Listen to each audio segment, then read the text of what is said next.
পূর্ব বর্ধমানের মন্তেশ্বর ব্লকের শুশুনিয়া গ্রাম পঞ্চায়েতের পশ্চিম খড়মপুর গ্রামের যাতায়াতের রাস্তা বেহাল। বর্ষার মৌসুম আসন্ন আর তার প্রাক্কালে যেভাবে রাস্তার পরিস্থিতি তৈরি হয়েছে তাতে বিপজ্জনক অবস্থার মধ্যে পড়েছেন এতদ অঞ্চলের বাসিন্দারা। যাতায়াত করা এক প্রকার দুঃসাধ্য হয়ে গিয়েছে। সামগ্রিক ঘটনার পরিপ্রেক্ষিতে ইতিপূর্বে একাধিকবার সংশ্লিষ্ট কর্তৃপক্ষের কাছে আবেদন জানানো হলেও সমস্যা সমাধানে কোনো রকম পদক্ষেপ গ্রহণ করা হয়নি বলে অভিযোগ। অবশেষে এলাকাবাসীরা আজ বিক্ষোভ দেখালেন। রাস্তার যা পরিস্থিতি তৈরি হয়েছে তা চাষযোগ্য জমির মতো অবস্থা, তাই ধান চারা পুঁতে দিয়ে সেখানে বিক্ষোভ দেখালেন এলাকার বাসিন্দারা।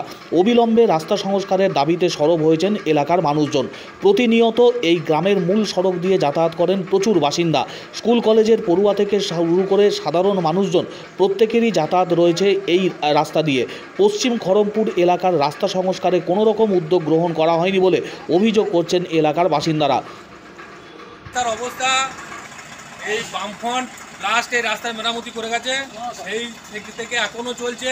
এই সরকার এসে থেকে রাজনৈতিক প্রতিহিংসা পরায়ণ হয়ে এই রাস্তার উপরে একশালা মাটিও কোনোদিন দেয়নি। তো রাস্তার এই হাল দেখছেন, এটা গ্রামের মেন রাস্তা, গ্রামের মধ্যবর্তী রাস্তা। এর পাশেই আমাদের পোস্ট অফিস রয়েছে, প্রাইমারি স্কুল রয়েছে, লাইব্রেরি রয়েছে, এই হরিমন্দির রয়েছে। এই রাস্তা এরকমভাবে ফেলে দেওয়া হয়েছে।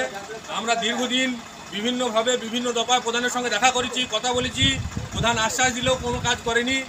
এই মতো অবস্থায় আমরা গত 28 তারিখে বিডিও সাহেবের দৃষ্টি আকর্ষণ করার জন্য আমাদের এখানে একটা মাস্ট পিটিশন করে বিডিও সাহেবকে দিয়ে এসেছি। বিডিও সাহেব আমাকে বলেছেন আমি বিষয়টা দেখছি। তো আমি আশাবাদী বিডিও সাহেব দেখবেন, আমাদের এই দুর্দশা থেকে যাতে আমরা মুক্তি পাই সেই চেষ্টা উনি করবেন, এই আশা। মন্তেশ্বর থানার খড়মপুর সুসার অবস্থা। আমরা কি শুশুনিয়া অঞ্চলের অধিবাসী না? প্রত্যেকটা জায়গায় রাস্তা হয়েছে, শুধু আমাদের দরজা থেকে কিছুটা রাস্তা হয়নি। রেখেছে, ভোট নিতে এসেছিল তখন বলেছিলাম প্রধানকে যে আমরা কি নাগরিক নয়, ভোটের দেওয়ার অধিকার আছে, অথচ কি রাস্তা পাবার অধিকার নেই? ভোট এলেই প্রতিশ্রুতি আসে, কিন্তু ভোট মিটে গেলে আর কেউ ফিরেও তাকান না বলে অভিযোগ করছেন স্থানীয় এলাকার নাগরিকরা। প্রবীণ মানুষজন তারা যেমন নাকাল, স্কুল কলেজের পড়ুয়ারা তারাও বিপদের মধ্যে দিয়ে প্রতিনিয়ত যাতায়াত করছে। আসন্ন বর্ষার মরশুম আর তার প্রাক্কালে এই রাস্তা সংস্কার না হলে যাতায়াত এক প্রকার বন্ধ হয়ে যাবে।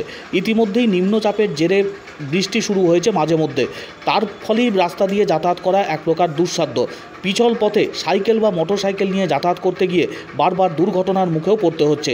এছাড়াও কৃষিজীবী অঞ্চলের মানুষের বসবাস, সেখানে বিভিন্ন যানবাহনের যাতায়াত রয়েছে গ্রামের এই মূল সড়ক দিয়ে, সেখানেও রাস্তা বেহাল অবস্থায় পরিণত হয়েছে। একাধিকবার সংশ্লিষ্ট কর্তৃপক্ষকে জানানো হলেও প্রত্যেকে উদাসীন।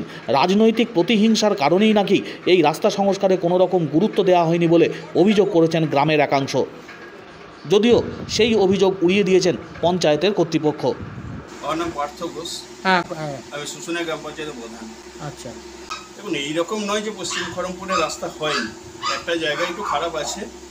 ওই গ্রামে রিসেন্ট 3.5 লাখ টাকার একটা রাস্তা হলো, যেটা বামি খড়মপুর দুটো গ্রামের সংযোগ রাস্তা। তাছাড়া ওখানে একটা স্কুল আছে পঞ্চপল্লী, বামি পঞ্চপল্লী, ওখানে ছাত্রছাত্রীরা যাতায়াত করে, সেই কারণে ওইটাকে অগ্রাধিকার দেওয়া হয়েছে। আর এটাকে 25-26 যে অ্যাকশন প্ল্যান ওখানে ধরানো আছে, 15 টাকা ঢুকলেই ওখানে কাজ শুরু হয়ে যায়। সেখানে এই পুজোকে উপলক্ষ করে মানুষের মধ্যে একটা ক্ষোভ জন্মেছে যে এইখানটা পোস্ট অফিস আছে, কাজটা হচ্ছে না। তা আমাকেও গ্রামের মানুষ জানিয়েছে, আমি চেষ্টা করছি ওখানে কিছু ইটের কুচো দিয়ে যাতে মানুষ চলাচল করতে পারতে বা গাড়ি ঘোড়া টোটো রিক্সা যেতে পারে তার ব্যবস্থা করে দেবো। একটা গ্রামেই হচ্ছে, ওই গ্রাম থেকে আমি প্রতিনিধিত্ব করেছি, ওই গ্রামের আমি এটা মিথ্যা অভিযোগ। আর ওই এবছরে 76 লক্ষ টাকা পেয়েছি, 20টা সংসদ আছে, ওই সংসদেই দেওয়া হয়েছে 8.5 লক্ষ টাকা। ভাবুন তাহলে ওই গ্রামকে কি বঞ্চনা করা হয়েছে নাকি ওকে ইয়ে করা হয়েছে।